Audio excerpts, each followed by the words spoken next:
Magic. Does it exist? Is it real? I never believed it was real as a kid, but I was into going to the magic shop, the local magic shop on State Street, Santa Barbara. Used to always go to that magic shop. We're talking like once every couple months. I would want to check it out, see what new magic tricks they have, what old magic tricks. They're all new to me. And I had a collection. I bought them piece by piece. I probably got a kit here and there, but I kind of focused on, I started with like the foam balls, multiplying one foam ball into a bunch of foam balls, turning the foam square into a foam ball, coin tricks, ball and cup tricks, rope tricks, tiny little things like that. I never thought actual magic was real. I thought the only magic was stage magic, illusion, tricks. Magic with a K, does it matter? A lot of people attribute Crowley to inventing magic with a K, but that's not the case. There are books 100, 200 years older than Crowley's existence where they spelled magic with a K. The word magic has a K on it in old books, hundreds of years old. They threw extra letters on various words. Just the English language itself evolved. Many different spellings of the same word. Phonetically, you would see a lot of the same words with different spellings. And that carried over to people's last names. They came to America, they had the same last name, they spelled it completely different. A lot of this had to do with their illiteracy. They didn't know how to spell their last name. They said, "You tell me." And that's why a lot of people's last names were spelled by the person in charge of writing down their name, and they stuck with that ever since they came to America.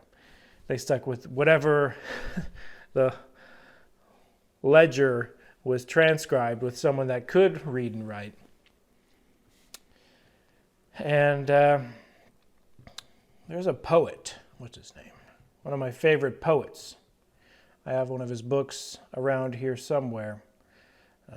Chauncey, I believe his name is, Chauncey. Chauncey's poems, some of them are elaborate epics, and his writing style is hundreds of years old. And you could understand it, but you've never seen a word spelled like that. That's just an example. Look up Chauncey's poems. Very amazing poet. Rhymed words with words that no longer exist. Magic. This video is about magic. Magic Johnson.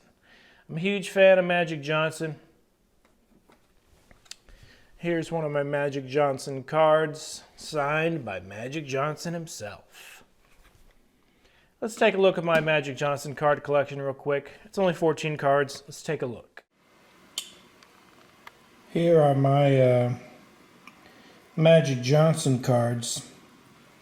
I got this one, opened it myself out of a pack. It's 4 of 25. I like the cracked ice. There is a autographed version, which I do not have. Oh, here's a really cool cracked ice one that I do have though. This is a rare one. This is 1 of 10. It's the super rare version of this prestige card. 1 of 10. There's a common blue one, but this one with the yellow is pretty rare. Here we have a pretty cool one and another one. I like the holographic nature of them. I like the holographic cards, you know. This one is 1 of 5. Very rare, 1 of 5. But as you can see, there's different colors. So it's not as rare as it pretends to be. This is 6 of 7.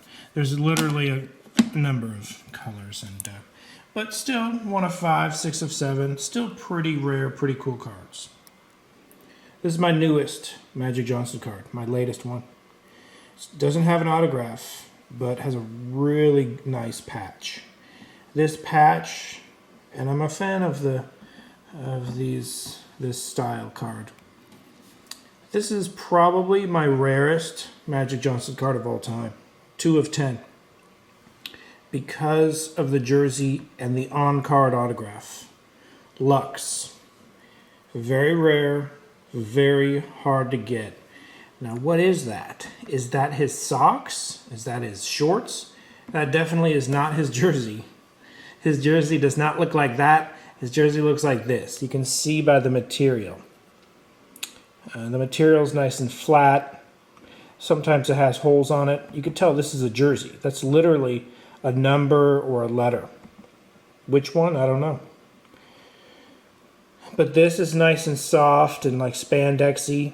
It's clearly a sock or a shorts. I'm hoping it's short. I'm hoping it's socks actually. I think it'd be pretty cool if it was a sock card. But if it's a shorts card, that's still cool. It's game worn material. I like this one because it's on card autograph, some holographic nature to it, and it has this movie cell that is transparent, and you can see him play basketball right there. 7 of 35, pretty rare. There's a more rare version of this where he inscribes it, like Hall of Fame 2002, something like that. Here is, I believe, like an Australian brand or some European brand. This came from Australia, this card. Vanguard. On card. Magic Johnson. 14 of 25. I saw the gold one and I didn't get it. Man, how I regret not getting the gold version. But it's still a very cool card as is. Very cool. This is one of my favorite cards. It's my oldest Magic Johnson signed card. It's from 2001. And you can see back in 2001 he signed a lot bigger, a lot bolder, and the star. I think this started as a J and kind of transformed into a star. It's kind of how I see it. I see it as like Magic J, but it kind of transformed into Magic Star. Or it used to be symmetrical and it kind of becomes unsymmetrical in some. I kind of prefer the symmetrical ones. Like here's a symmetrical one. Opulence. He signed his name and then the star on the bottom. It's clearly like a J or a star or both. Pretty cool card. I like the simplicity of this card. It's hard to see it.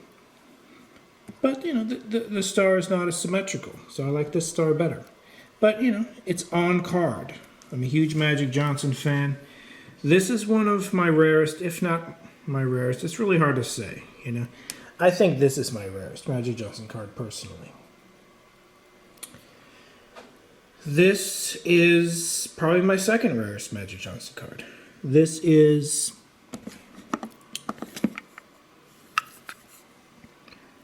ten of 10. There's only 10 in the whole world, and I have 10 of 10. It's a jersey card. It's hard to say what it is. It could be part of the L for Lakers. You know, I'm sure they turn it different directions. They cut these swatches out, put them on cards, but this is a jersey card.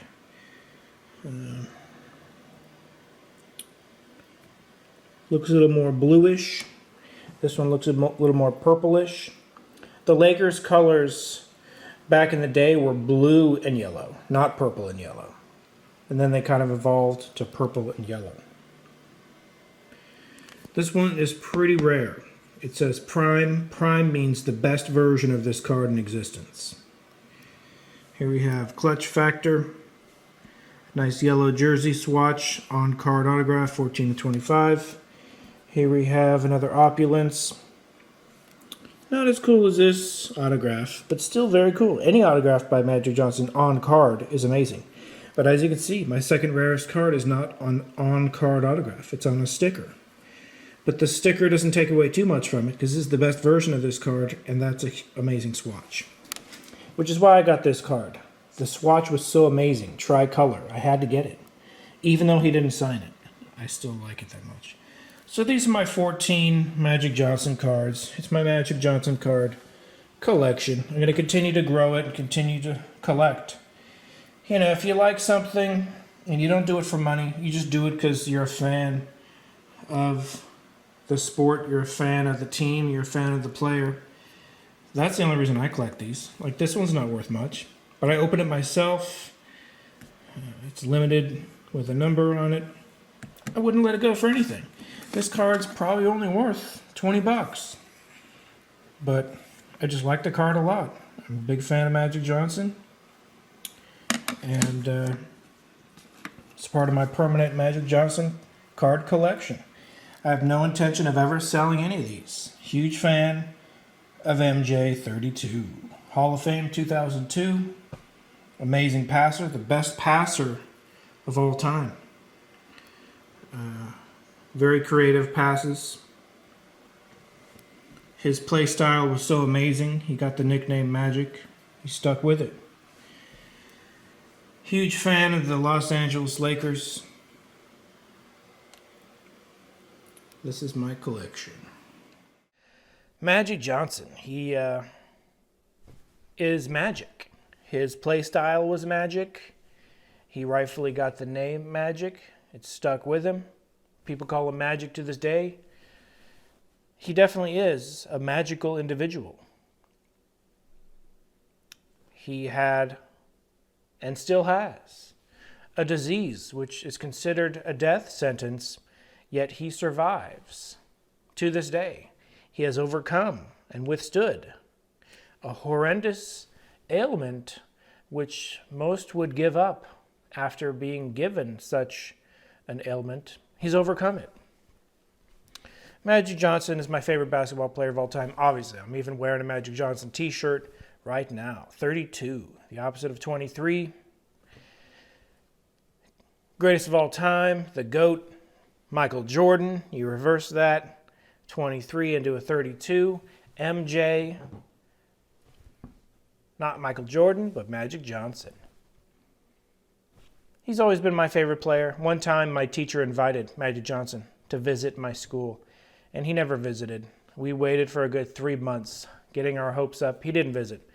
But I don't have any negative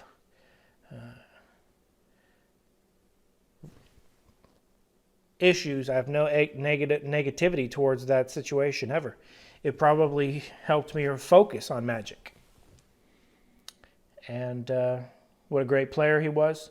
He's a great charitable individual. He's opened many charities. He's opened a park.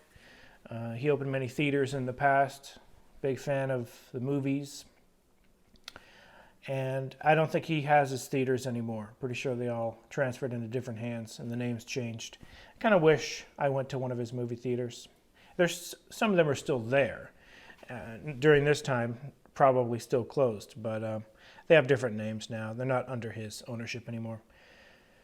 He owns part of the Dodgers, and he got a championship Lakers ring with the latest LeBron James championship victory. Huge fan of the Lakers in general. Big fan of Kareem Abdul-Jabbar. LeBron James, can't deny, he's a great player, all right? Magic. I don't know. I mean, sometimes I think to myself,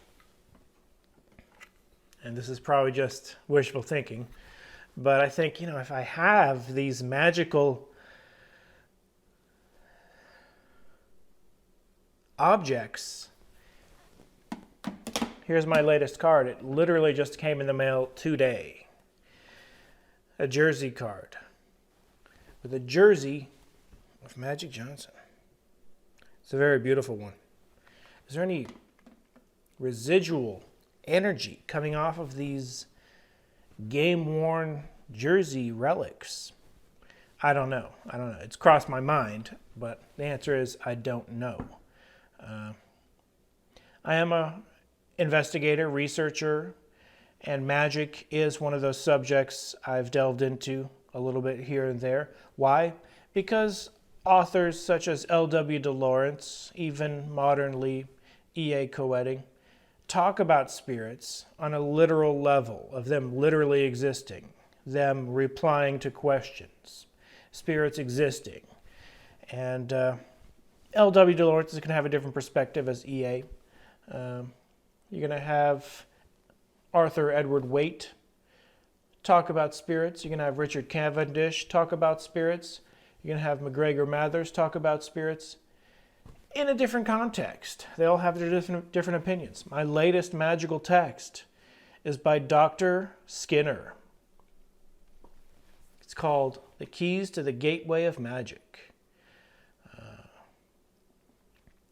I've seen and heard a few interviews from Dr. Skinner online, and I'm a fan of his analysis and breakdown of just mentioning the existence of spirits.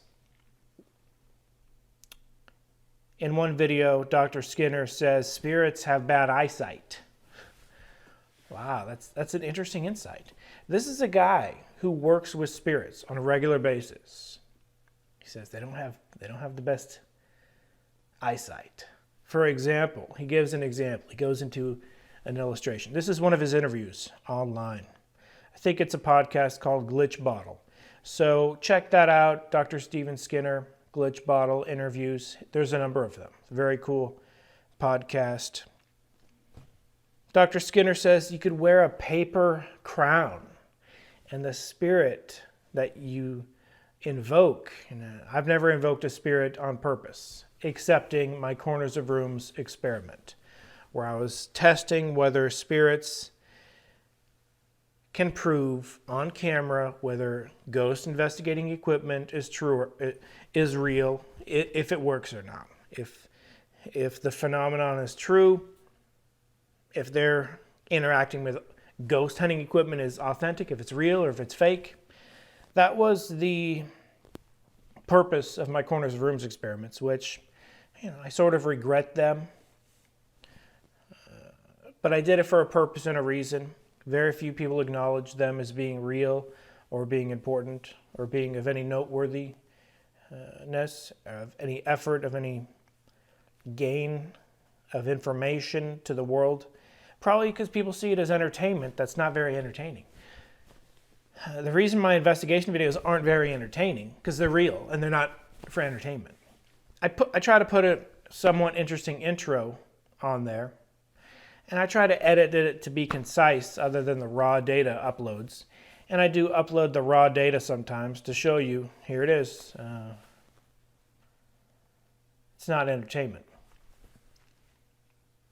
Not to get off the subject of magic. So Dr. Skinner says you could literally wear I'm throwing this in there, a Burger King crown, like a paper Burger King crown, summon a spirit, and the spirit will revere you as a king. Now, Skinner says they must have bad eyesight if they can't tell the difference between a golden crown and a paper crown. I have to take Skinner's word for it, Dr. Skinner's word for it. He's interacted with them enough to know that they're not pulling his leg, that they actually think it's a real crown. So that's an interesting insight. I can't disagree with it because I've never invoked a spirit and had it respond to me, and I've never been in such a situation as that. It's very interesting. I wonder how far you can take it. One of the videos, Dr. Skinner says he makes a circle, standard among all magicians.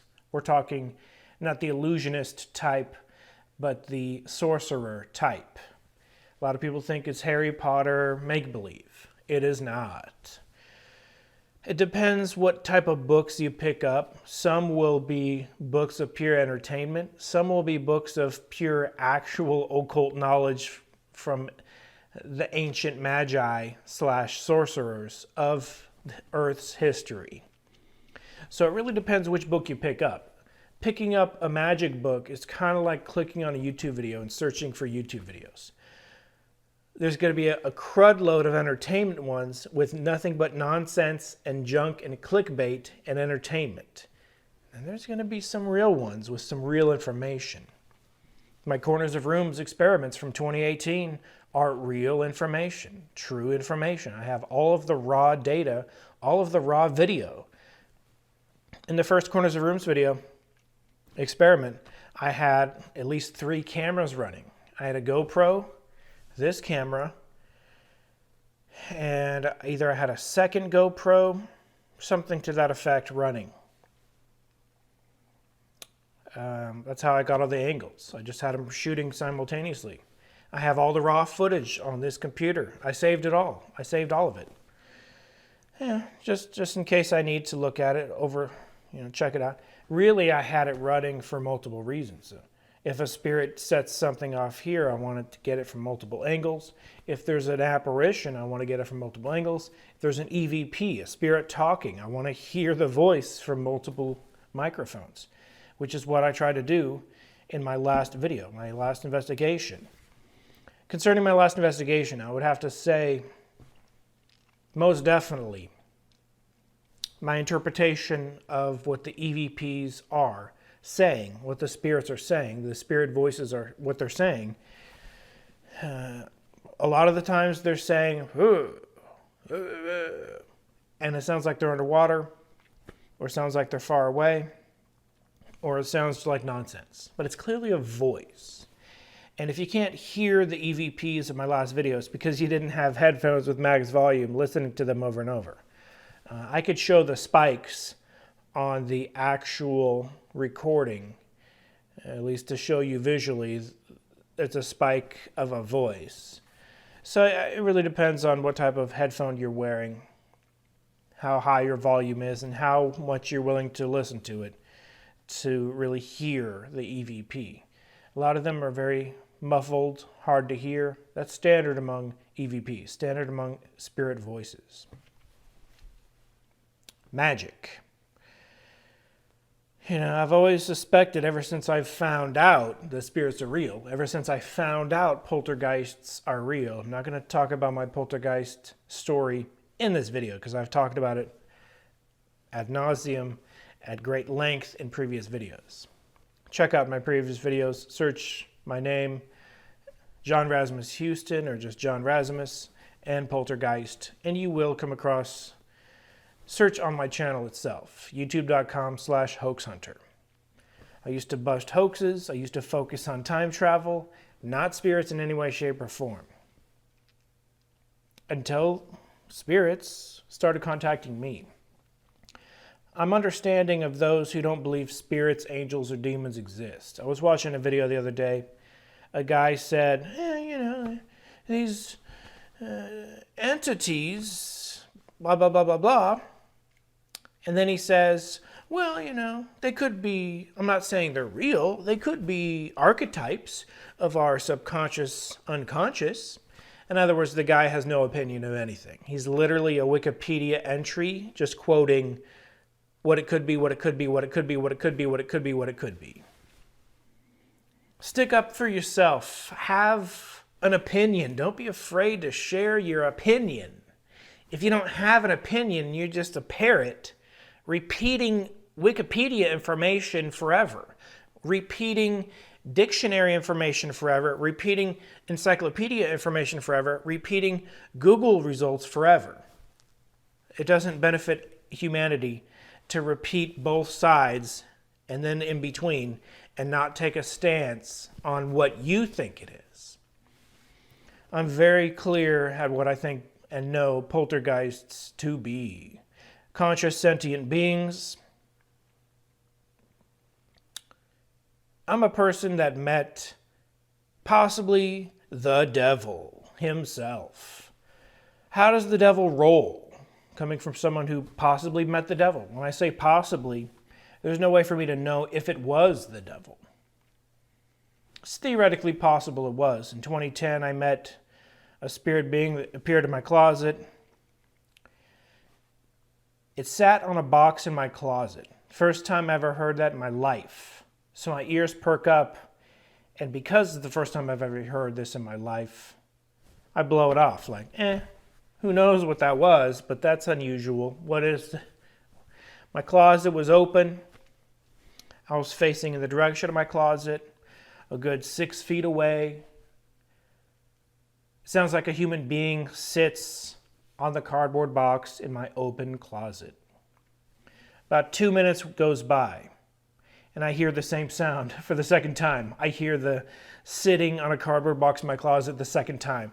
The first time I was convincing myself for 2 minutes straight that maybe an object in the box shifted due to gravity and fell over due to just gravity. But nope, I heard it a second time. This is what was going on. A demon, a spirit entity of demonic proportions, a negative entity, sat on a box in my closet. It waited 2 minutes, and then it stood up from the box in my closet. And then it waited 2 minutes, and it walked halfway between the box and me, maybe 3 feet. So about 3 feet away, but I estimate 6 feet tall. Maybe the voice is coming from 5 feet tall, 5.5 feet tall. Sounded like something to that effect. Maybe 6 feet tall. I hear a disembodied voice say 4 words. Da da da da da. The first word was a little bit longer, and the 3 additional words were shorter. The first word was particularly heinous, particularly malicious, particularly frightening. The entity was attempting to scare me, clearly. So just put yourself in the demon's shoes. It sits down, waits 2 minutes, stands up, waits 2 minutes, walks halfway between the box and myself, speaks in a disembodied demonic voice. Now, I've, at this point, heard many EVPs, recorded many EVPs. Now, when I say many, I say dozens. I've recorded dozens of EVPs, maybe 50, not an exceptionally huge amount, but if you really combine all the EVPs I've ever recorded, maybe around 50, something like that. So I'm getting the gist of what EVPs sound like, how spirits have the ability to communicate. This is all magic related, okay? This is all magic related. Because magic, at its core, is spirit entities, period. I made an entire video stating such. That magic, at its core, is spirit entities doing their magic behind the scenes in another dimension, or reaching out from their dimension into our dimension. These interdimensional beings have the ability to cause and affect how humans perceive it as create magic with what they can do, how they can do it. These beings are invisible to us. That in and of itself is magic to us. To them, it's not magic. To them, it's ordinary every day. This entity, it paused 2 minutes, sat down 2 minutes, stood up 2 minutes, waited 2 minutes to speak. And when it spoke, it didn't speak from the direction exactly of the box. It spoke as if it was standing pretty tall. That's how I know where it was. I could hear it coming from a location in my room. But the 2 minutes, 2 minutes, 2 minutes. And then after it spoke, it waited 2 minutes to walk through me. It walked through my torso, and it walked very slow. It walked about this slow.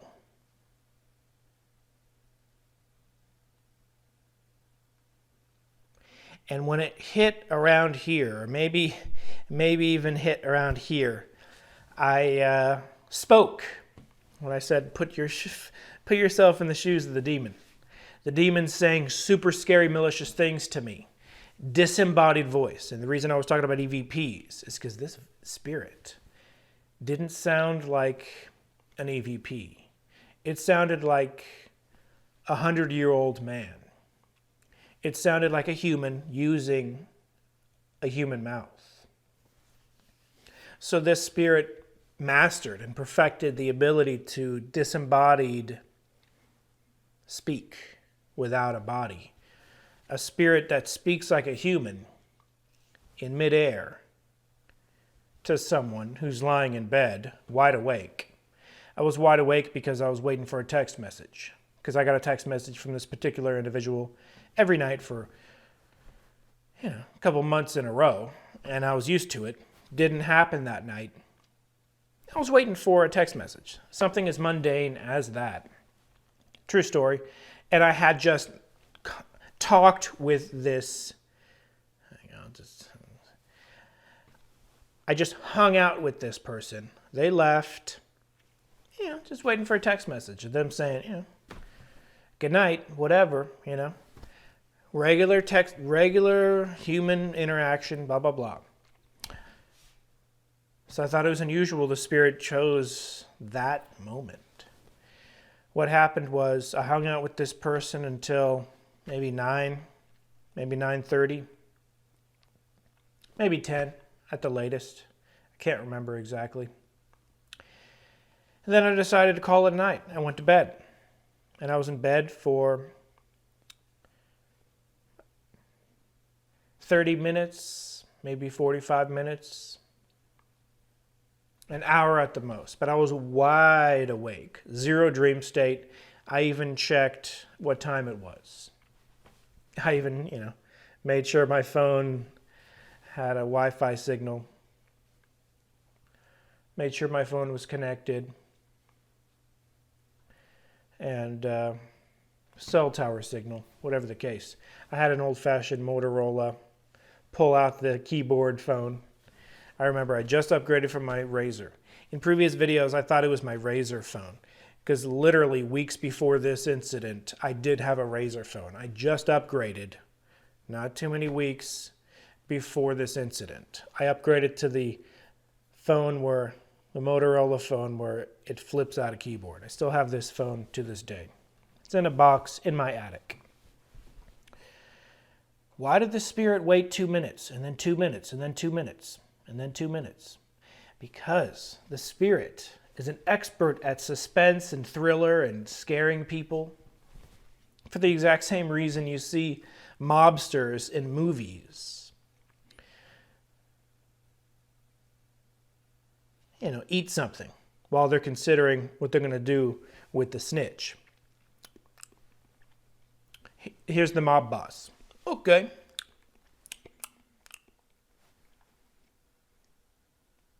Where's my money?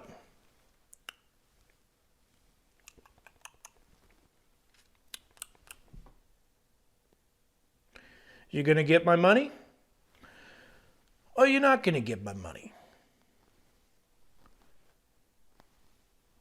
Blah, blah, blah, blah, blah.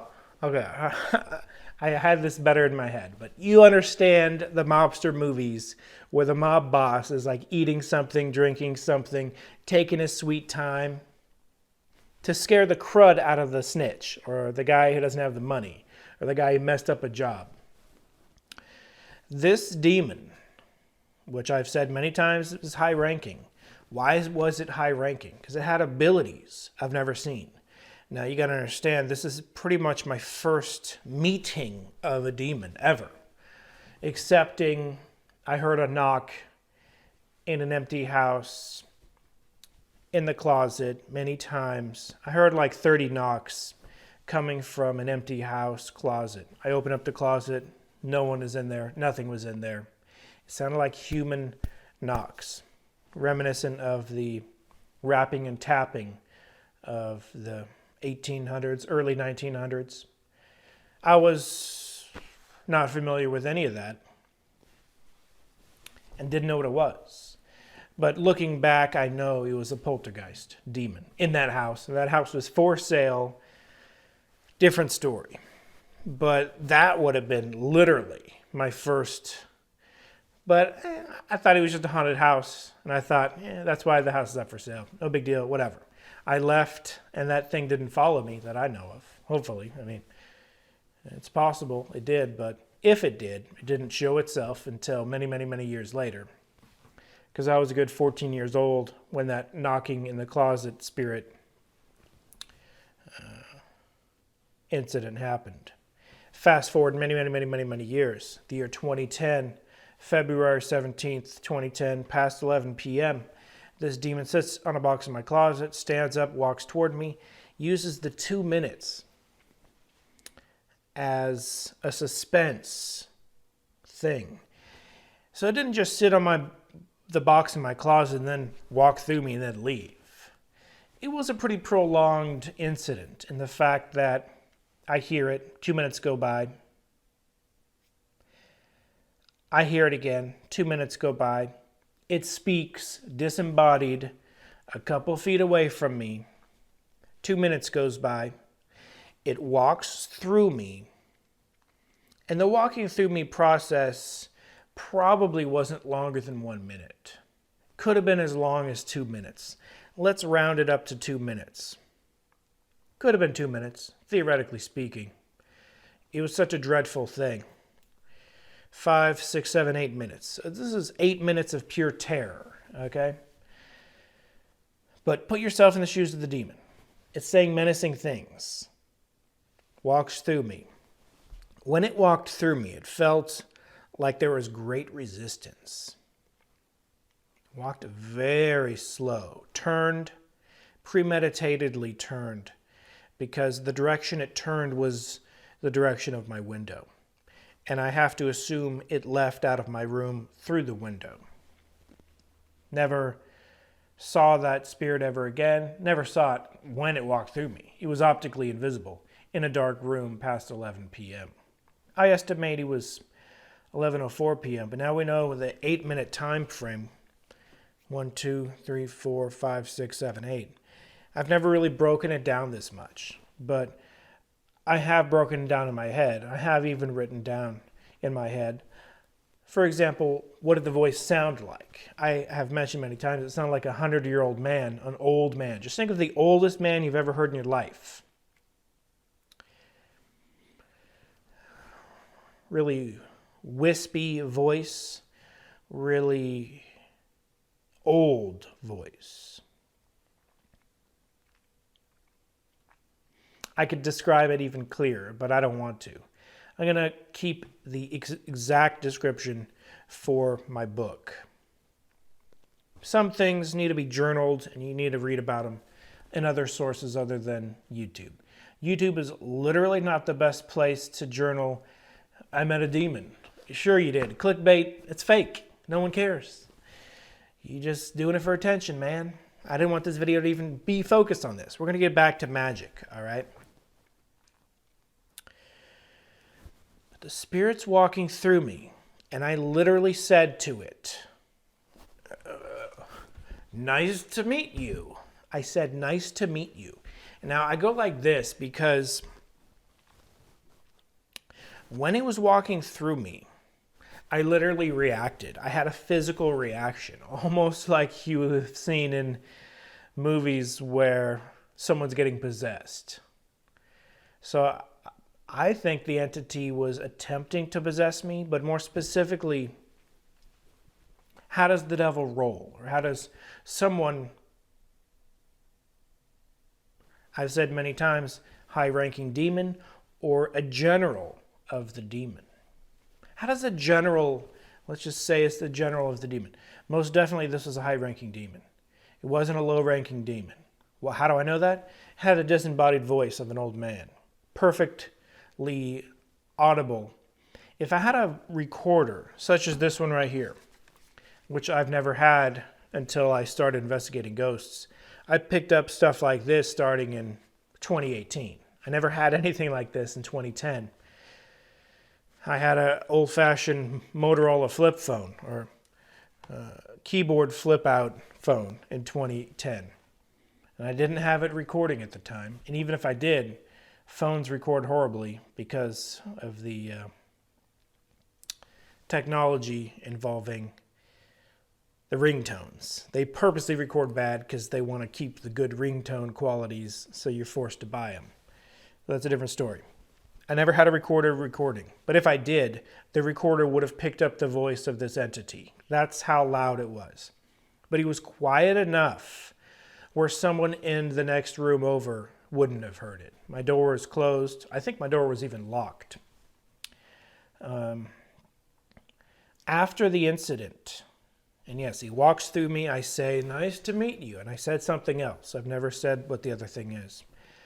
I'll mention everything A to Z, the tone of the voice. Was it a baritone? Was it a tenor? Was it this? Was it that? How did it sound exactly? There's literally a book on my shelf talking about the devil himself and the voice of the devil.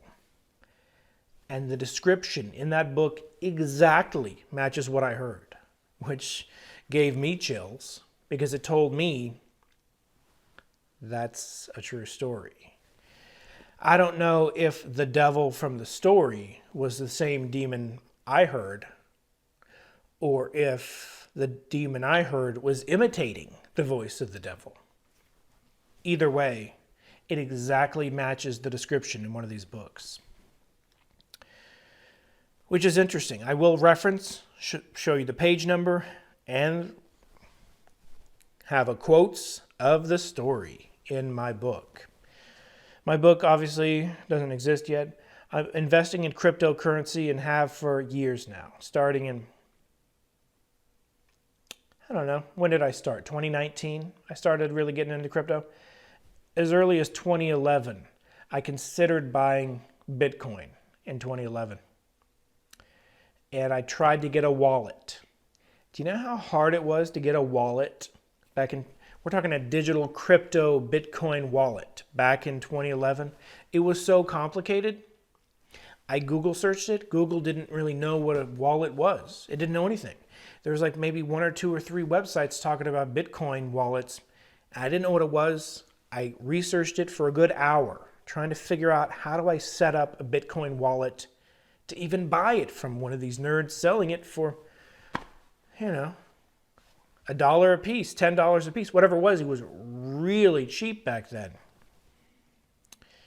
And wow, Bitcoin is now in the 50,000 range, 40,000, 50,000 range. Shoulda, woulda, coulda. I'm not worried about that. But I do believe opportunities with altcoins and Bitcoin, but I'm more in the altcoin range. Because I see altcoin, I can own the whole thing, the whole percentage. I don't want to own 0.0001 Bitcoin. I want to own 1 of something, or 100 of something, 1,000 of something. I currently own 5,700 of something. And when that 5,700 hits a certain number, it's the exact amount I need to self-publish my book. I'm not going to go through a middleman. I'm going to go straight to the factory. I need 400 copies of this book, please. I know your minimum is 400. Maybe the minimum will be 300 or 200. We will see. But my first edition is going to be a hard copy. It'll be 200, 300, or 400 copies. And I don't know if I'm going to have a garage full of my books for years on end and not sell a single copy. But my goal is to get my story written down, self-published. Here it is. I can say, here it is. This happened to me. This is my history. A negative entity of extreme negativity of evil walked through me. A lot of people say, good, evil, it's subjective. Good doesn't really exist. Evil doesn't really exist. That's someone who doesn't have an opinion. It's someone who's wishy-washy. It's someone who blows to and fro in the wind. Good exists. Evil exists. I think everyone thinks they're good or strives to be good, or at least I try to strive to be good. I try to strive to be spiritual. Spirituality is different from my perspective than other people's perspective. I literally meet religious people who claim to be spiritual, don't believe spirits exist. How do I know they don't believe spirits exist? Because you bring up the topic of spirits existing and they immediately deny it, immediately reject it. That's how I know that they don't believe spirits exist. Spirits of a literal nature literally exist. Magic employs spirits. Magic's all about asking a spirit to do a job that you can't do. What can't you do? You can't spy on 1,000,000 people 1,000 miles away, but a spirit can theoretically do that. That's kind of a lofty example.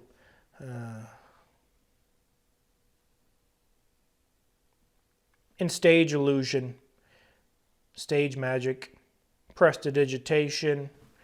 Do some of these illusionists employ demons? I don't know. I think if they do, it would be extremely rare. It would be extremely over-the-top rare. It's hard to say. I think if a demon was helping a stage magician, the magician would mix in fake tricks, fake gimmicks, so no one would know that the good ones are demon influenced, demon perpetuated, demon controlled, demon enhanced. Because if they have a lot of fake tricks that we know how they work, we would assume the really good tricks would just be other illusions. Penn and Teller, famous magicians, they don't believe spirits exist. They're both atheists. On the record, very obviously atheists. But they're atheists that don't drink. They don't believe in drinking alcohol. So that's kind of a straight-edge atheist. It's kind of strange, kind of interesting, a little peculiar. I think they don't believe in spirits because they're two individuals that focus so much on the physical. If you focus on the physical so much, you're never going to notice the existence of the spiritual, the spirit matter, spirit entities. Spirit entities are extremely lightweight, if you will. Back before I had contact with spirits, I was saying this earlier, if you've never had contact with an angel, a demon, a ghost, you're not going to have much of an opinion of them or know they exist. But I have had contact with spirits, and only one variety on an obvious level. Negative entities, demons. Some people say demons some demons are good. I would say some demons definitely pretend to be good. I would say some demons definitely have positive appearing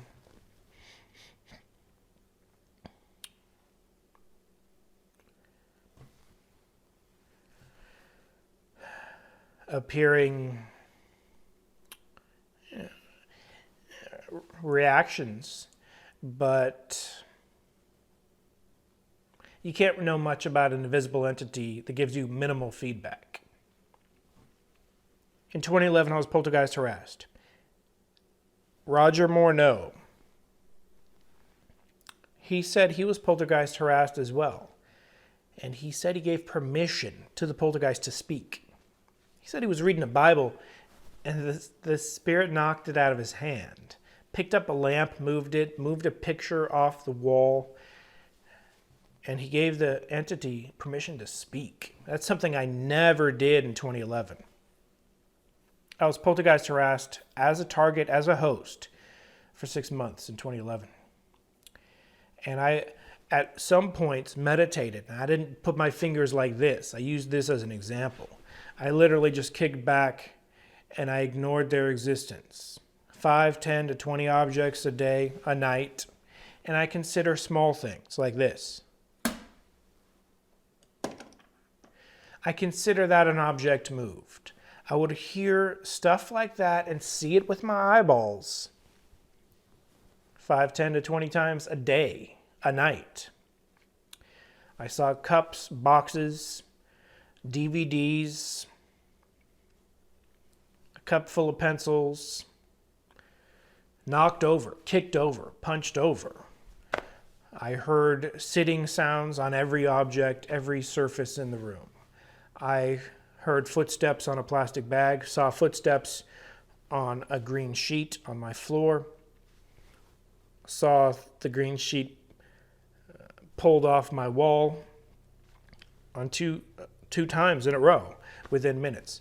I saw pillows sat down 2 times within minutes. I believe it was twin demons. How does the devil roll? How does someone as prestigious as a general of the devil roll? They roll with an entourage of 1,000 spirits. The entity that walked through me, pure evil, pure hate, pure misery, pure darkness. anguish, loneliness, sadness, regret, hate, misery. Those type of emotions went through my body the second this entity walked through my body. I felt great resistance, electricity, but not normal electricity. I wasn't being electrocuted. It felt like I was a jar of honey, and it was sticking its fingers through a jar of honey very slow. Very weird to describe how it felt, but that's one of the ways I describe it. But behind the super negative being that clearly created some type of waves in my soul, in my body, and at one point it did feel like my internal organs are being moved around. It felt like my intestine were literally being moved as it walked through my stomach. I felt 1,000 spirits behind the leader spirit. Kind of like you can imagine a bird with 1,000 birds following it. I felt 1,000 spirits behind the spirit. So its entourage was 1,000 spirits, 1,000 servitor spirits, 1,000 follower spirits, 1,000 servant, lower spirits, spirits that considered this thing its master.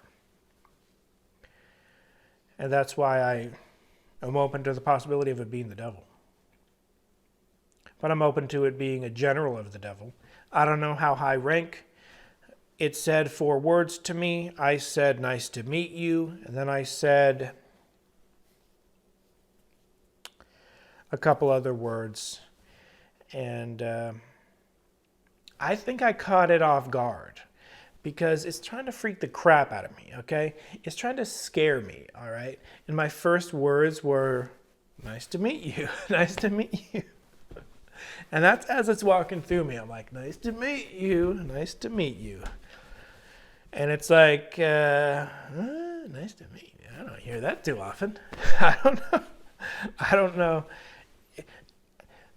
Reflecting on it even a day later, I thought to myself, this is a being that possibly hasn't revealed itself to mankind for 1,000 years. And "nice to meet you" is my response. But I think as stupid as a response as that was, or as funny or whatever, I don't know. I think it remembered me. It obviously targeted me. And then the next year, the following year, I can't exactly say how many months later, it assigned 2 poltergeist demons after me. Now, Roger Morneau said, "I give you permission to speak." And the entity that was bothering Roger spoke in plain English, or perhaps it spoke in French. We don't know the details. It possibly spoke in French to Roger. Roger is a native French speaker from Canada, and I assume, now that I think about it, the spirit could have spoken in French to him. It would have spoken in the language most easily understandable by him at the time.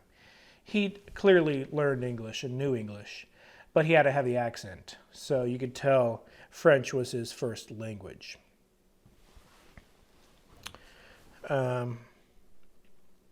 Aleister Crowley said when he's writing the Book of the Law, his most famous book, he gives credit to a spirit reciting the lines that he's writing down in an Egyptian hotel. He said in the corner of the room, a spirit was reciting the book and told him to write it down. If you don't know that story, it's pretty famous among Crowley, and anyone who knows about Crowley should be familiar with it. This is what happened. Aleister Crowley went to Egypt for inspiration, went to an Egyptian museum, saw an exhibit, and the exhibit was 666, and he really liked that exhibit because it said 666 on it. He considered himself the beast. He apparently performed a ritual in the king's chamber in the Great Pyramid in Giza. And on his way home, apparently his wife became possessed by a spirit and said, "Meet me in the hotel room at this time of day." I think for 2 or 3 days in a row. He would be there with a pen and paper ready to go, and he heard a spirit in the corner of his room. And he specifically said the spirit had a British accent. And he was British, yet he's in Egypt. And he's thinking, is this an Egyptian god of the ancient past? If so, why does it have a British accent? That doesn't make any sense, other than it being part of my subconscious. So even Crowley didn't know if it was part of his subconscious or not, but he does credit the spirit to the authorship of the Book of the Law. Demons are so intelligent, they are going to speak in your dialect, in your exact accent, if anything, to cause you to question whether it was your subconscious. I've said in the past that the spirit I heard in 2010, February 17th, 2010, past 11 p.m., I said it spoke kind of proper English, but it sounded American. It sounded like American, but if I use my imagination, it could have been a British spirit, but it didn't sound British. Let me think right here. Let me recall to the best of my ability. I mean, the way it spoke, it sounded American to me, but the way it drew out the words, it could have been it could have been a British spirit just drawing out the words. An American drawing out the words would have sounded similar to a British person drawing out the words. But it sounded like it could have been American. Definitely wasn't a voice I recognize, but I remember it, and if I heard it again, I would recognize it. So, I know what the voice of the devil sounds like. Perhaps, according to one of these books, this book in particular, this one right here, by Richard Cavendish. Richard Cavendish, huge Crowley fan, occult researcher to an extreme degree, has written many books, cataloged, recorded many stories. The Black Arts is the book. Find it for yourself, research it for yourself. I know for a fact most of you will not. But I gave it away in a previous video, decided I'll just give it away here. The Black Arts, magic. I'm interested in magic because I know its connection with spirits. Ceremonial Magic by Arthur Edward Waite. David Bowie said this book's legit, so that's why I got it. Wanted to get this Ceremonial Magic by Arthur Edward Waite book because David Bowie said it's the real deal. So I thought I'd check it out. I haven't thoroughly gone through the whole thing, but most definitely it's the same as most of my others on this top shelf, showing similar sigils, similar circles. Well, I was going to say Skinner was talking about it. Every magician makes a circle. He said when he makes a circle, he uses a knife to cut the circle. And he says when he gets in the circle for protection against potential negative spirit, the spirits that try to enter the circle, they react with it feeling like it cuts them if they even attempt to pass through the circle. And he says they can feel the cutting because they perceive our reality differently. If you cut the ground, they can feel that cut. Almost like a two-dimensional cut can stop them and they can feel it. Very unusual, very strange, but he says that is the best way to make a circle is to cut into the ground. Now, I've never tried that, never experienced it. He also said they don't have great eyesight. If you wear a paper crown, they'll think it's a real crown and address you as royalty. But I think spirits are going to address you as royalty many times if you're talking to a servitor spirit. Servitor spirits are designed, in my opinion, to try to entrap you into thinking you're royalty and that you can employ it to do stuff for you and that it can benefit your life. Now, I personally do not recommend that. I think you can benefit your life a lot better than a servitor invisible being can. I don't recommend doing such. I research these books to hear and see and read the perspectives of others on spirits. Magic. Let's say love potion. How does the love potion work and how would it be connected with spirits? I've talked about every magic spell being connected with spirits in the past. When you know spirits exist, and you know they're the key to magic, then you also know you can get paprika. You can get some cinnamon, all right? You can get some sea salt. You can grind up some toenails, some hair, do whatever you got to do. You could literally get some lavender soap and mix it with dirt from your backyard and say, ooh, this is a potion. This is the greatest love potion in the world. There's a spirit involved in the process. It might not care that it's lavender soap and dirt from your backyard. If you are employing a spirit to cause this to be a love spell in any way, shape, or form, the spirit will do the work of sending messages to the other person that you're their secret admirer, for example. And then they'll know. They'll be like, oh, really? Okay. I'm sure love spell is a bad example, but that's how a spirit would interject and have any connection with a spell.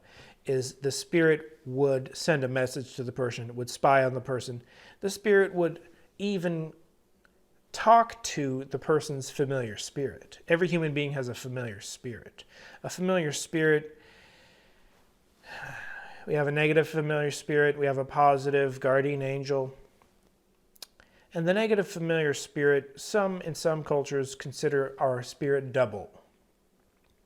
It's not our spirit. It's literally an entity tagging along everywhere we go.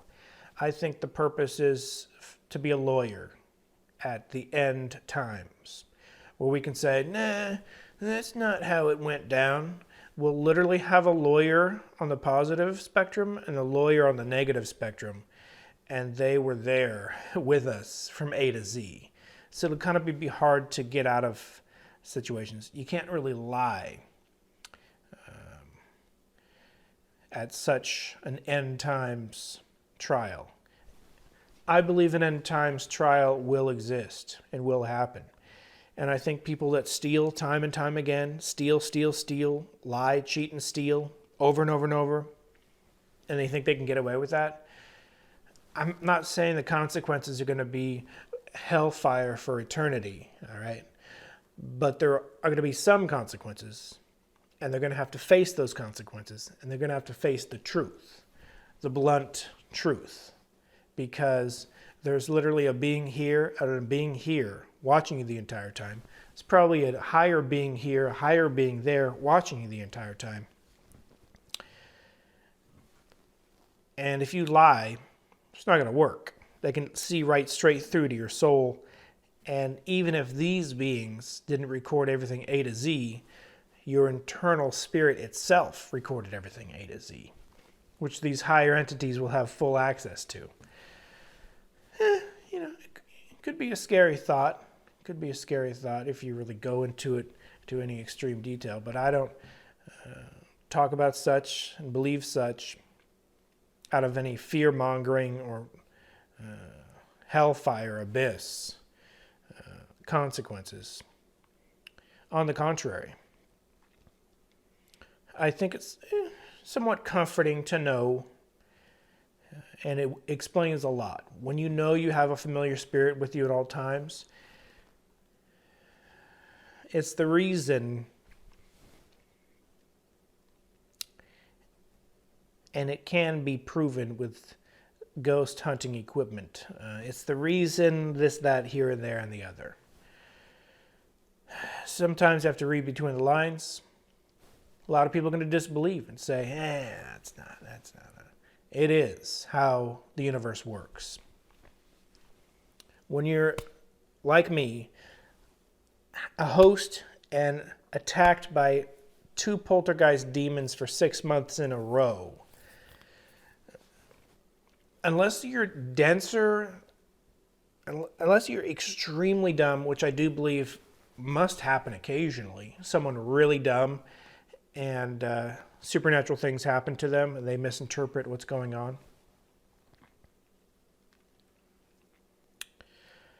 I've never misinterpreted anything. I know exactly what was going on the second it started, and I'm very grateful it is over and ended. I learned a huge understanding of how the universe works. Spirits are all over the place. Spirit entities. Magic employs spirits to an extreme degree. Whether the magician, whether the witch, whether the wizard knows spirits are the ones carrying out the tasks or not. When you light the candle and you visualize and you look at a sigil and you do this and that, there's literally spirits watching you do the whole thing. Some of them want to play the part, play the role. I do believe the 2 twin poltergeist demons that harassed me wanted me to record them, wanted me to acknowledge their existence, wanted me to even pretend that I was their master and that I could tell them to do whatever I wanted. But I had no intention of yielding to such things. I just wanted them out of my life. But if, like Roger said he gave permission to the poltergeist to speak, the poltergeist began to speak. He said it spoke in kind of a hurried tone, sort of a frightened tone, but a human tone, saying, "Oh, you better come back. You better come back and worship back at this place." And Roger said, "No, thanks. I'm good." I believe if I gave permission to the poltergeists to speak, the ones that grabbed my throat, grabbed my mouth, grabbed my tongue, because I ignored them for a good month straight. I ignored them for time and time again. During the 6-month period, I went through many trials, many tribulations, and I didn't know what to do to get rid of them. I literally read the Bible for like 2 weeks straight. That's something I tried. I wrote, I began to write daily affirmations and read them every day, multiple times a day, for months on end. And that seemed to help. I got the affirmation idea from Napoleon Hill, one of my heroes. Napoleon Hill's book, Think and Grow Rich, really greatly helped me during my trials. I recommend that book, Think and Grow Rich. I didn't use it to get rich quick and make money. I used it for the magical purposes of protecting yourself, protecting your mind. And it worked. It worked to an extreme degree. Napoleon Hill said you can crystallize and magnetize your mind toward positivity, toward positive thinking, toward rich thinking. Or you can magnetize and crystallize your mind toward poor thinking, toward negative thinking, and stay in a state of confusion and poverty and misunderstanding. And you can dig a ditch for yourself mentally, or you can dig a stairway to heaven mentally. It really depends how you look at it. I used those methods. I wrote multiple daily affirmations. I believe the daily affirmations I wrote in 2011 are so important. I'm going to copy and put them in full pages of my book. I have multiple versions of my daily affirmation. And it's been suggested they started bothering me because of the daily affirmations. I never have done a daily affirmation in my life until a month, month and a half, 2 months into the poltergeist harassment. Maybe it's the magic books that cause negative entities to follow you and bother you. I never bought a single magical text in my life until years after 2011. So a lot of people that think they have me pegged for, oh, that's why. Wrong, wrong, wrong. But I got to see insight into the universe, how it works. There are literally secrets upon secrets upon secrets, invisible layers upon invisible layers upon invisible layers. And they're not archetypes of our subconscious. They're literal, actual beings. Beings that can levitate objects. I talked at length how the poltergeists in 2011 never levitated anything that I saw, not once. That's pretty cliche, levitating of objects.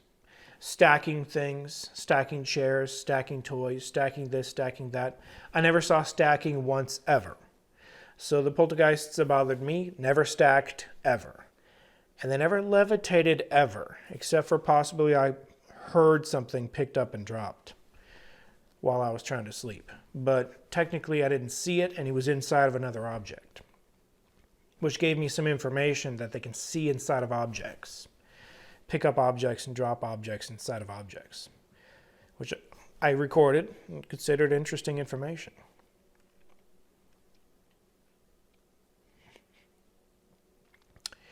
So I wanted to see levitation, and I felt like I missed out by not seeing it.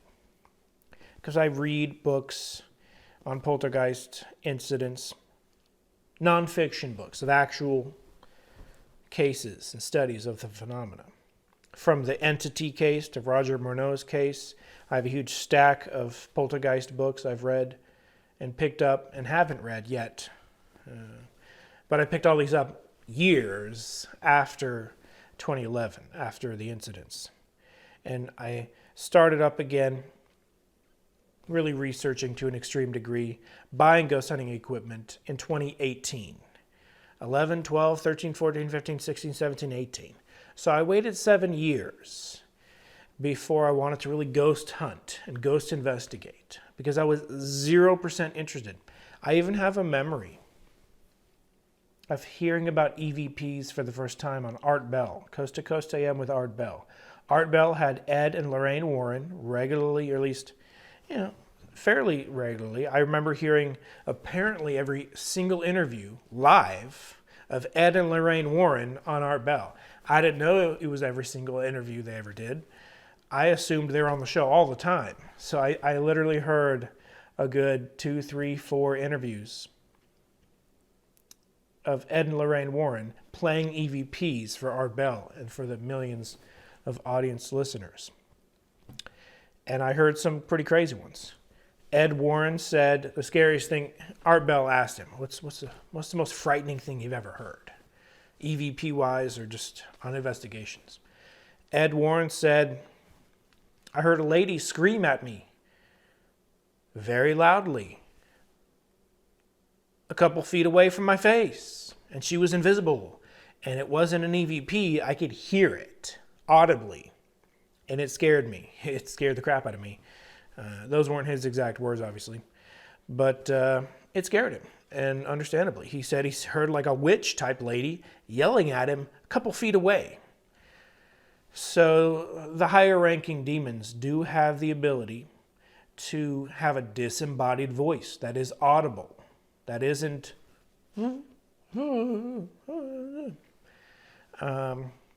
If I gave the poltergeists in 2011 permission to speak,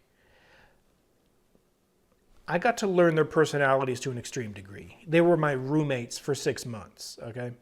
If I gave them permission to speak, I believe they would have said stuff to this effect.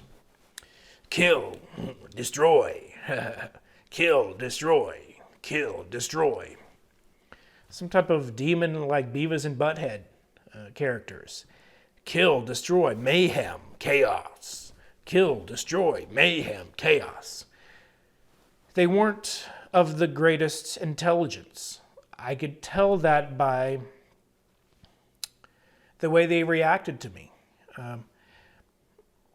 I believe they were servant minions, literal imp demons assigned to me from the higher ranking disembodied voice speaking demon from 2010.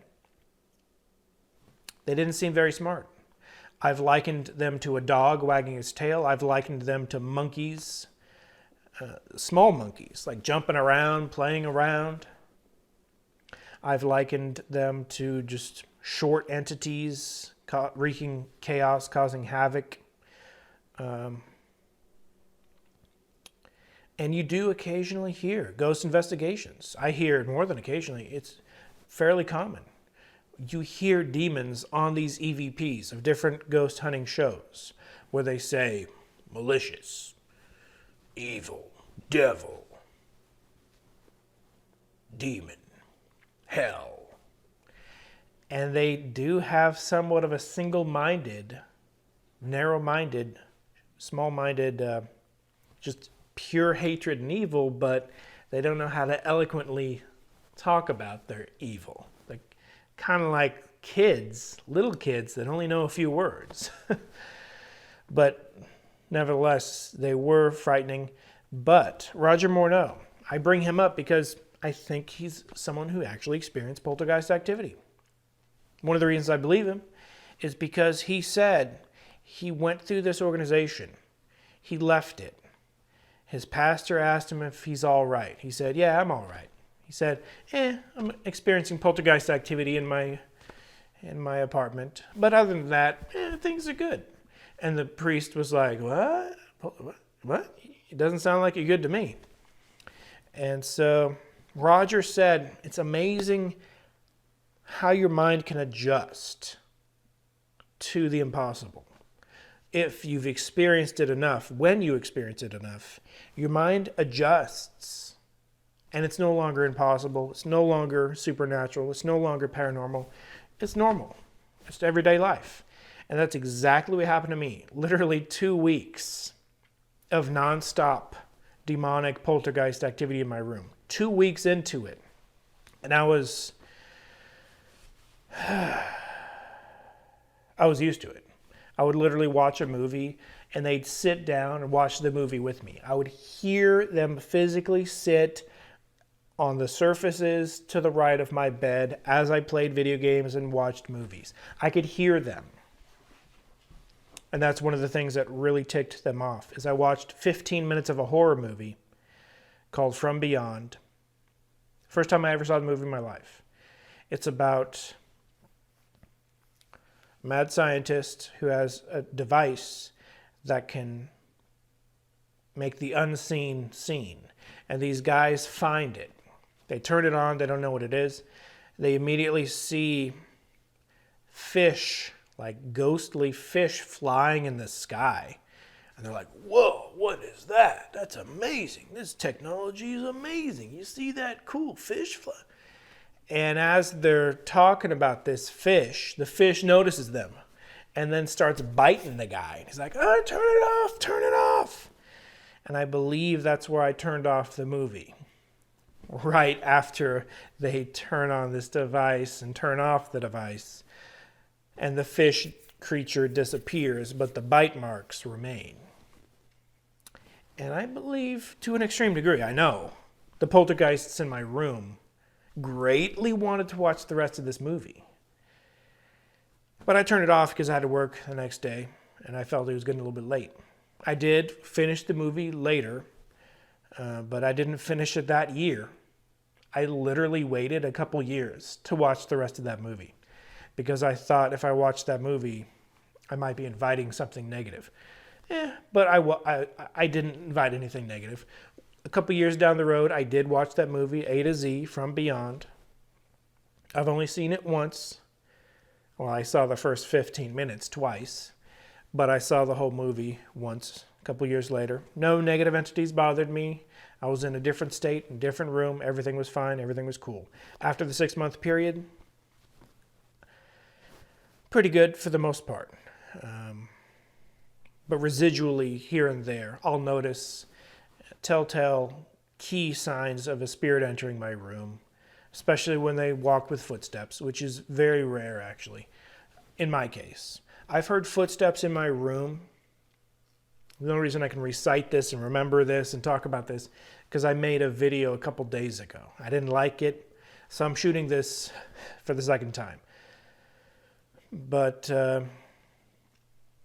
in that video, I talked about how many times did I hear footsteps in my room or see footsteps in my room. About 4 times did I hear/see footsteps in my room.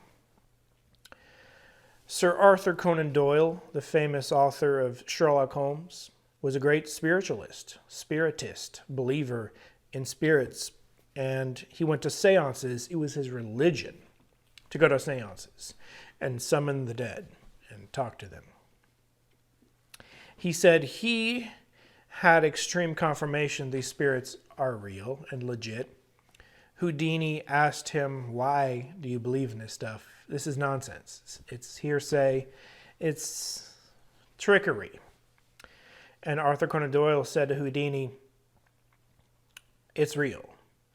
I'm sure he said occasionally there are fakes, most definitely, but I've been to enough to know they're real. They're the real deal.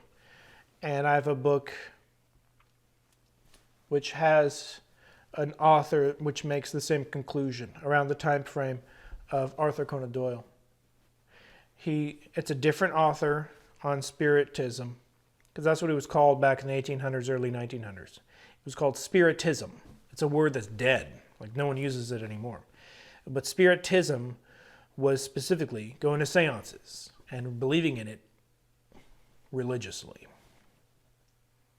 The word was morphed into spiritualism because it sounded better. And to this day, people use the word spiritual and spiritualism in a totally different context. But it still has the context of spiritism. But I don't use the word spiritualism unless I'm specifically talking about spiritism in that context. I think being spiritual is good. Believing in spirits is good. Believing in a higher power, a higher spirit. I believe in the Great Spirit. I do believe in the Supreme Being. And I do believe the Supreme Being has the ability to hear you at all times, has the ability to omnipresence, hang out and see what's going on. But I think the Supreme Being has a million spirits that the Supreme Being delegates supremely to do things such as guardian angelship, and familiar spirits are of the negative aspect and demons are of the negative realm, but the Supreme Being is so intelligent that the Supreme Being can use negative spirits for a good purpose. I don't think it's like a game of chess or anything like that. But it's pretty crystal clear to me. These negative entities, these negative demons, were given permission to bother me for 6 months. When I commanded them to leave, they always came back 1 hour later. I had the impression they were literal angels saying, "Okay, you have to go, but you can come back 1 hour later." So I wasn't the one kicking them out. I was just asking for them to leave, commanding them, kicking them out verbally. But I had no consequence. It was literally an angel doing it. So if I ever had any communication with an angel, it would have been indirectly. I do believe angels did kick these demons out of my room for 1 hour. But the same angels allowed them back 1 hour later. Because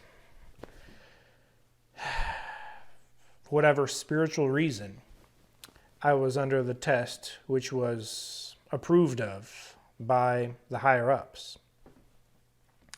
But I do believe the test was concocted by negative entities and approved of by positive entities, which is a rare case. It's kind of like negative winds and positive winds creating the perfect tornado. Perhaps that's why it doesn't happen regularly. And when it does, people think it's clickbait, people think it's entertainment. In my case, I full-blown experienced it to an extreme degree. I used the term full-blown concerning levitation in 2018 because I never experienced full-blown levitation. Like I said, I heard it possibly once. That wasn't enough. I was no longer fearful of the subject. Research it to an extreme degree, collect ghost hunting equipment, use it in the field. I've used it many, many times. Will continue to do so. When I break out ghost hunting equipment, I know that spirits are already spying on me before I get to the location. Spirits have a pretty big ability to travel. I know details other people don't, such as demons being here on planet Earth, physically to an extreme degree, and them having a connection to plots of land and physical locations more so than humans would understand. As a kid, I was raised to believe demons are in hell, or something to that effect. I was like, whatever. They're not. Every single demon is on planet Earth. Every single demon is on the surface of planet Earth. Sure, some might have the ability to fly, transform into UFO, this or that, blah, blah, blah. But for the most part,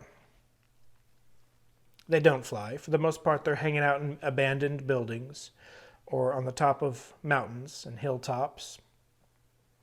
They congregate, have ideas, and do this and that here and there.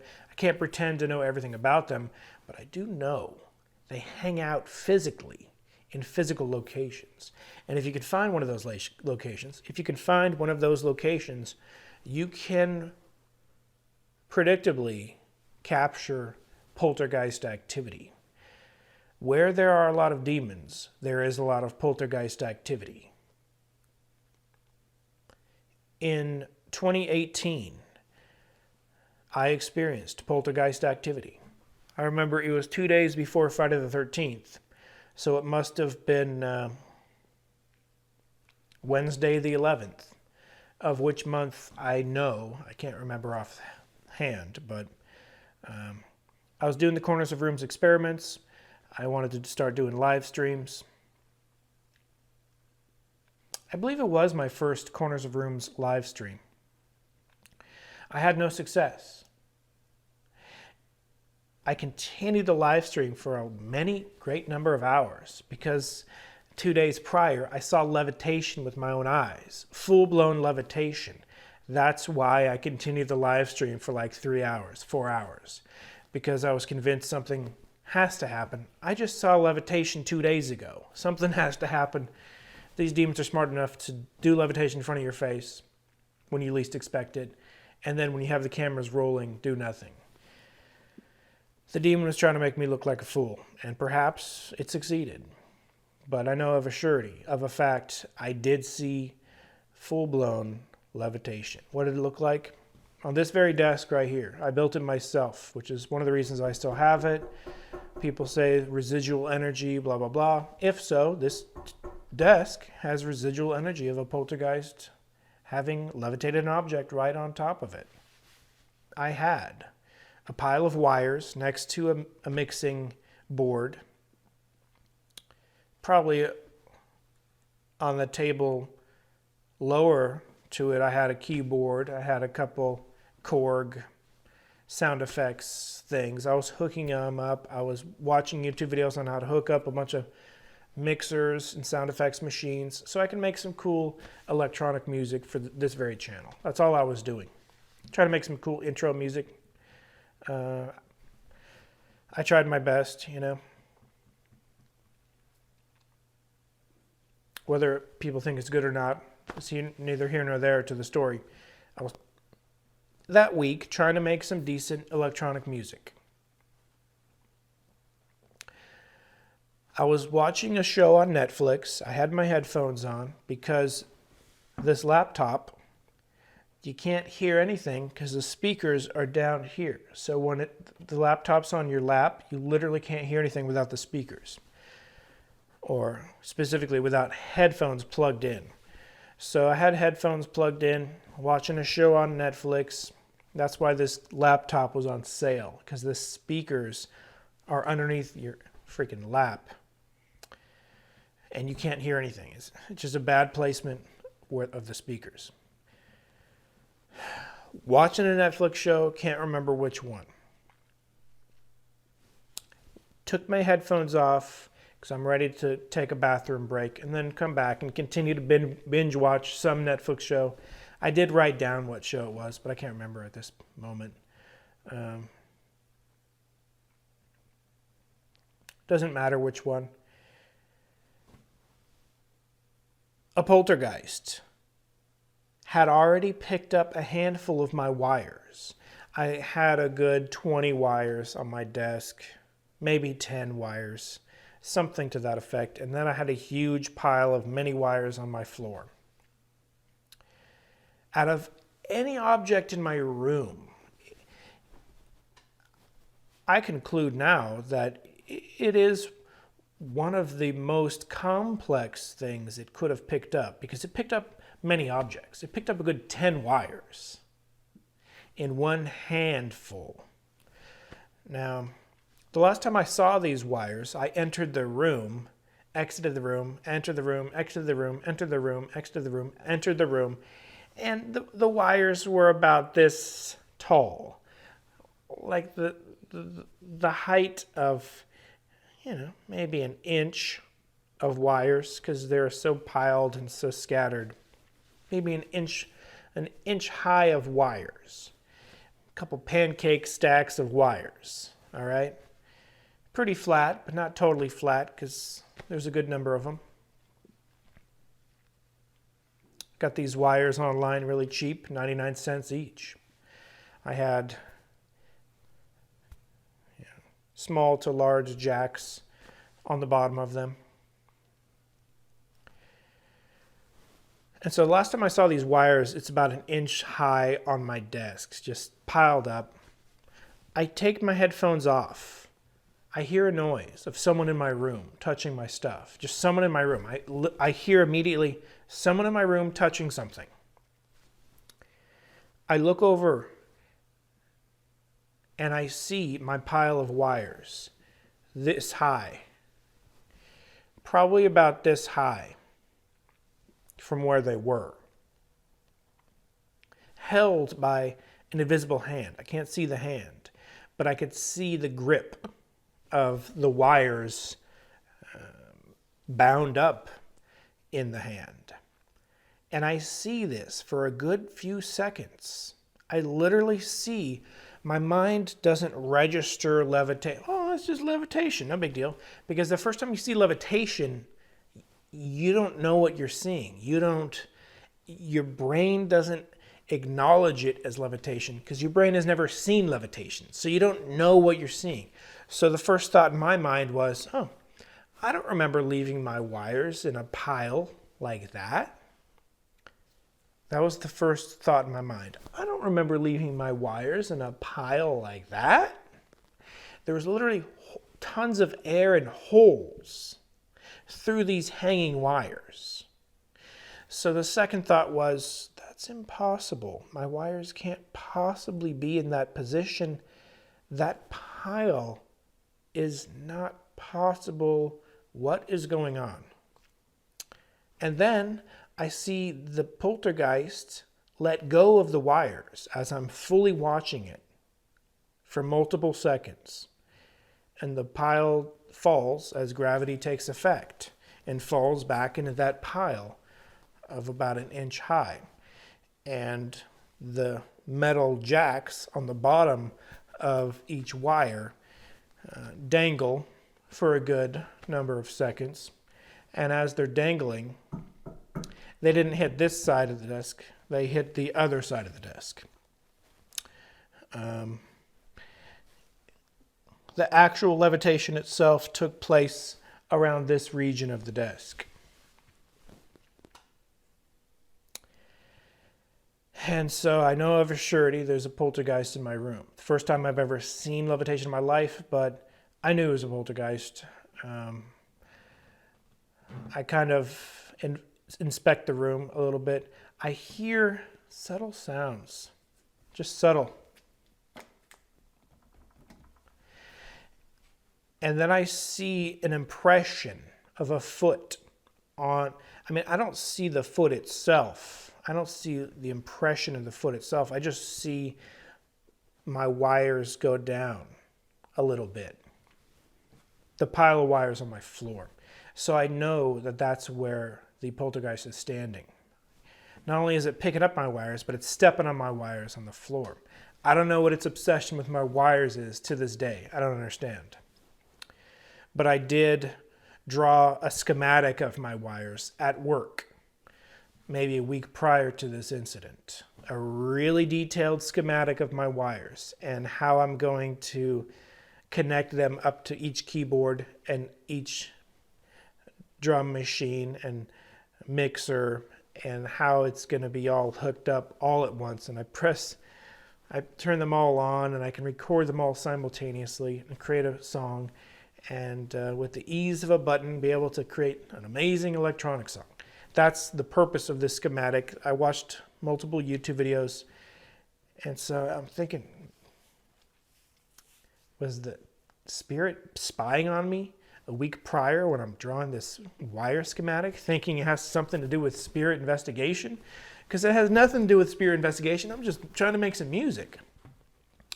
I have no idea to this day why the spirit chose to pick up my wires. I do have that schematic drawing of the wires in a notebook somewhere around here. And sure, I will make a copy of that, put it in my book. Every single tiny piece of information I will put in my book. I snapped a good 3 photos of the area where the demon sat on the cardboard box in my closet. What happened was my sister was moving out. She said, we're going to move out tomorrow. I'm like, what? You're moving out tomorrow? So I knew I had already moved out at this point. So I came to visit so I could help them move and take some photographs of the room. And the room had already changed a great deal. The bed was no longer in the room, for example. The cardboard box was was no longer in the closet, for example. The cardboard box might have been on the windowsill or moved. I don't know. But there's a mirror. I have a theory about that mirror. And then I see websites of a mirror and portals. Spirits can use mirrors as portals. So I snapped a good 3 photos of where the demon, high-ranking demon, sat in my closet. Then I snapped a couple photos of the room, and I have those photos, and I will add those photos to my book. I've never revealed them, never showed them. Someone's not going to take multiple photos of a dirty closet for no reason. But I did so because I knew it was important. I knew it was the last time I was going to have access to that room. I'm sure the new owners are having a great time and nothing's wrong. Everything's going great. I think it was a one-time incident, and I think he was targeting me. I have many theories as to why the demon targeted me from the beginning. But in the end, I think it was destiny. I think it was meant to happen. And I think perhaps people are meant to disbelieve my words. People are meant to mock and ridicule and disbelieve me, consider me a liar, or consider me an oddity, consider me this or that, consider me non-entertaining, consider me just a tall storyteller, tall tale teller. But I'm none of those things. The devil's real, his minions, his generals, his servitude, imp, demons exist. Poltergeists are demons. Demons are poltergeists. They're separate from the human consciousness. They're separate from the human mind. In the thousands of years of Earth's past history, they've fooled and tricked and scammed and schemed low intelligence humans into believing that there's some connection. There ain't no connection. There isn't a direct connection between our subconscious and poltergeists. So I know a secret that only poltergeist hosts and poltergeist victims know. So I would like to meet some of the other poltergeist victims, famous ones, non-famous ones, but I would prefer to meet the well-known ones so I could secretly ask them, why do you think the poltergeist test was forced upon you? Da-da-da-da, la-la-la-la-la. I'm not going to reveal why I think it was forced upon me. But I obviously have held back and kept back something on purpose this whole time because it's a key as to why I believe the whole thing started. I hold it back because I don't think it helps the world. It would only help a fellow poltergeist victim. Since 0 poltergeist victims have ever come to me saying, oh, yeah, let's share our stories, blah, blah, blah, blah, blah. I guess a few people have come to me and said, I've heard something move. I've heard this, I've heard that. I'm not sure if it was a poltergeist or not. If you're not sure it's a freaking poltergeist, don't worry about it. You're good. Everything's cool. Because I'm 1,000,000,000% sure I was harassed by objects moving many times in my room every single day over 165 days in a row. And then I moved out. For about 2 weeks, it continued on a slightly more subtle basis, and then it ceased at exactly the 6-month mark. That's a spirit piece of information on the universe itself, on the architecture of the universe itself. 6 months. So these spirit entities, these poltergeist demons, they adhered and to the letter of the 6-month law dispersed. No longer bothered me on a constant, consistent basis. And only when I start talking about them a lot, making videos, buying ghost hunting equipment, turning on in the corner of my room, doing experiments, only then did I believe a high-ranking demon come back and picked up a handful of wires in my room. That specific demon did walk through me 24 hours after the very first Corners of Rooms experiment, which wasn't live, it was pre-recorded, but it was just as real as the live ones, and nothing happened during the live ones.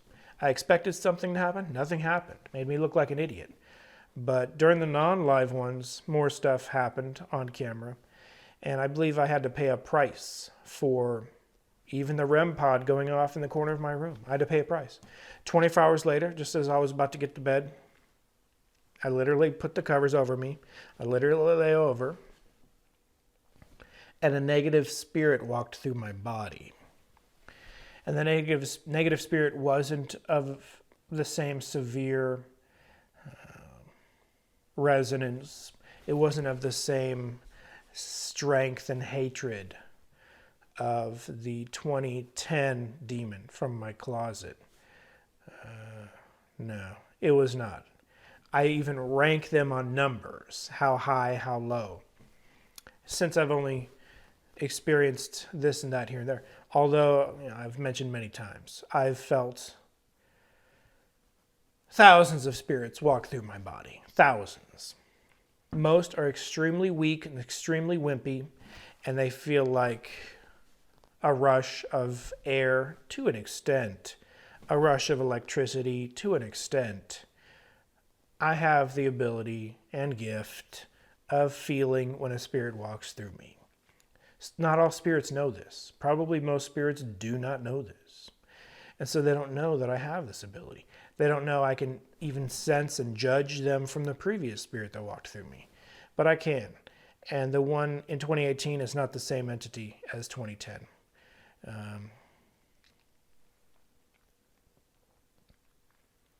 Not even close. Nope. Lower ranking, lower, but still high. It's the second highest ranking being to ever walk through me, the 2018 one that held the wires and dropped them. If it's the same being that set off my REM pod weeks prior, which I believe it was. I believe it set off my REM pod, hung around my room, hung around me for a number of months. Lost interest and left. It probably lost interest because I wasn't a good compatible host. When the demon of 2010 walked through me and 1,000 spirits walked behind it, I think the demon was looking to see if one of those thousands of spirits were more compatible for possession. I did. It's the only time I've ever reacted such. Move. And then it left my body, went out the window's direction, according to what I felt. I couldn't feel any more anguish and pain and hatred. I was no longer moving. I was no longer moving my arms. I didn't move my arms like super dramatically. I kind of just moved them like this. I moved them kind of in reaction. It was not in any way, shape, or form anything scientifically explainable. See, demons, possession is not scientifically explainable. Because science rejects the subject. Magic. Whenever someone says, oh yeah, spirits do exist, I use spirits in magic, people don't know whether that's true or not. They can't know. The subject of spirits is almost 100% unprovable. It's the nature of spirits themselves. When an invisible being is invisible and in another dimension, or slightly in another dimension, until we catch up to the cracking open of the veil, to beyond a shadow of a doubt prove definitively, scientifically, these beings exist, it's always going to be a taboo subject, and it's always going to be hearsay and an anecdote. Science currently is greatly in the realm of ignoring and putting their head in the sand on even EVPs, electronic voice phenomena. I recorded my car just the other week, multiple voices in my car. So yes, the spirits were in my car, driving around with me. Whether my interpretation of what they were saying is accurate or not, I was just throwing out what made sense. It doesn't always make sense what they say, but they are definitely muddled and not exactly super clear and concise in their approach of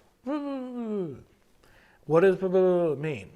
I can understand that, but perhaps that's a barrier and they don't have the ability to speak anything more clearly than that. Even is pretty good evidence because it's a voice. I'll continue to investigate. Magic is real. Magic Johnson's a great person, in my opinion. Greatest player of all time, in my opinion. One of the greatest basketball players of all time, period, of the record of basketball. I don't think he has much opinion on magic when it comes to sorcery. Magic Johnson is a Christian. Clearly, he got his ailment with non-Christian activities. He's owned up to them, talked about them at length. He said he was playing for the greatest team. He was basically a rock star. He would go to the hotel with the rest of his team just to get some rest after the game, and there would be tons of groupies in the lobby. They knew which hotel they were staying at. He said this would happen time and time again, day after day after day, and he yielded to temptation, and he greatly regrets that. He owned up to it, lived up to it. He said it's the worst mistake of his life, but he aired it all out. He let it all out, and he talked about it. His wife forgave him. He didn't go back into that life. He's an immense, extreme success. So he's someone I do look up to because he didn't let such a negative situation spiral out of control. By talking about it so openly and asking for forgiveness from those he hurt, he almost overcame somewhat of a curse, and it broke free from it, almost magically, like a phoenix rising from the ashes, like someone stuck in an impossible situation. He got out of it. So I do think Magic Johnson is a very magical person. He succeeded in more ways than most. He dealt with temptation worse than most. I can't imagine being in his position. Only extreme superstar rock stars, extreme athlete, famous people can relate exactly to his exact situation. But you can empathize, you can understand what happened. Magic Johnson's my favorite player of all time.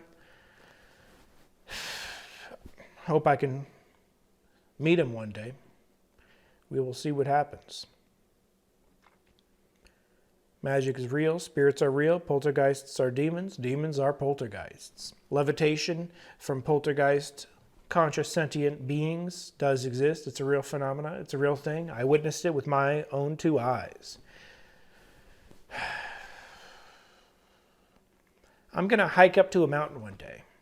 The top of a mountain. Doesn't have to be Everest.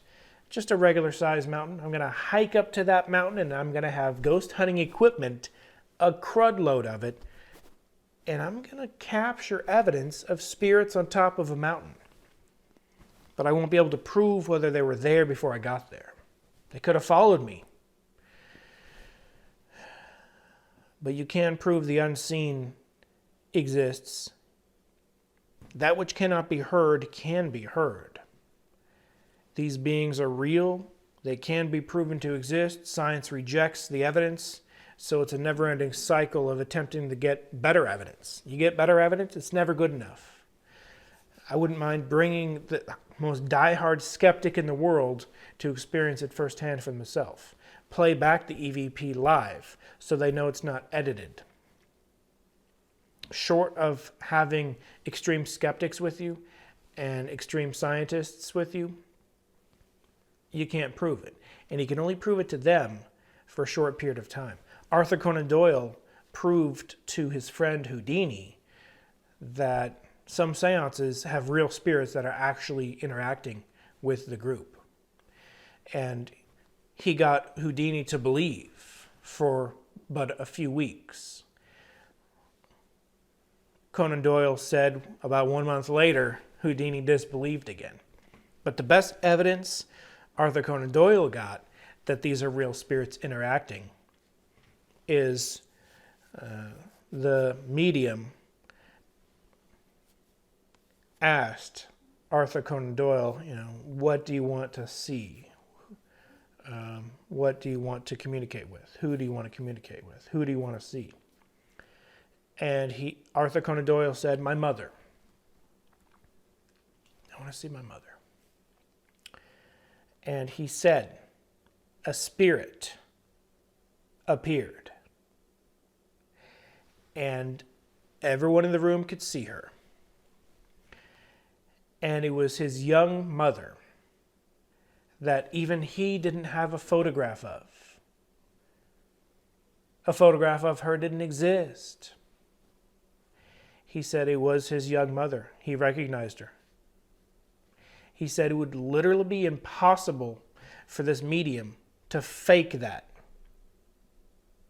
It's unfakeable. He said it was the most phenomenal thing he'd ever seen in his life. He knew that he was a spirit. In my opinion, it wasn't his mother. In my opinion, it was a spirit that knew what his mother looked like, possibly his mother's familiar spirit. After humans die, the familiar spirit lives on, continues. So after you die, your spirit goes to ghost land, okay? Human ghost dimension, cut off and separated from us. We're down here on the lowest of low, on the physical plane. The higher dimensions are more non-physical and spiritual. If you don't believe in spirituality, you don't believe in them. But it's interesting, CERN believes in them, and CERN is very scientific. But CERN can't prove them yet. But they believe they exist, otherwise they wouldn't have poured $20 billion into the research and investigation of the higher dimensions. They wouldn't have poured that into it if these scientists didn't know and believe. Anyway, it's another subject. On the dimension right above us, call it, number it, whatever you want. It really doesn't matter. We're here. There's a dimension above us. It's the dimension of demon spirits. They're so close to us that they have attachments to physical locations and plots of land. They're so close to us that when they walk, some of them do have the ability to make footsteps that are audible. Some of them can manifest a foot, manifest a hand, manifest a body. Some of them can shapeshift into any human that they've ever seen. And such an entity to shapeshift into Arthur Conan Doyle's young mother would have been an entity that knew what she looked like, and that entity would have been his mother's familiar spirit, most likely. But then again, Arthur Conan Doyle's familiar spirit could have even assisted in such a feat. But I don't believe Arthur Conan Doyle considered familiar spirits as a thing. He just knew there's dead people communicating with us. That's amazing. That's what a lot of spiritists believe. They're just dead people communicating. It's our ancestors. It's a good thing. It's a happy, wholesome thing. But it's not happy. It's not wholesome. It's negative entities deceiving and pretending to be dead people's loved ones. That's how Roger Morneau got into it. He realized it's not our loved ones. It's negative entities pretending to be our loved ones. Roger Morneau was even told flat out that it wasn't the loved ones. It was these fallen angels. Whether you believe in that or not,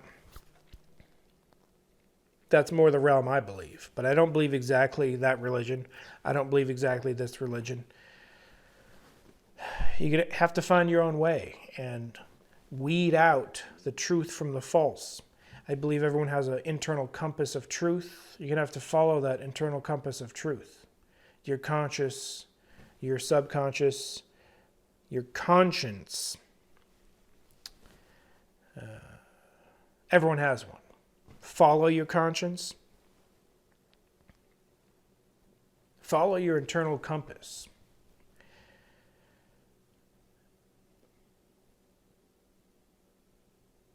Until next time, I thank you for watching. This has been John Razimus, Hughston. Be seeing you.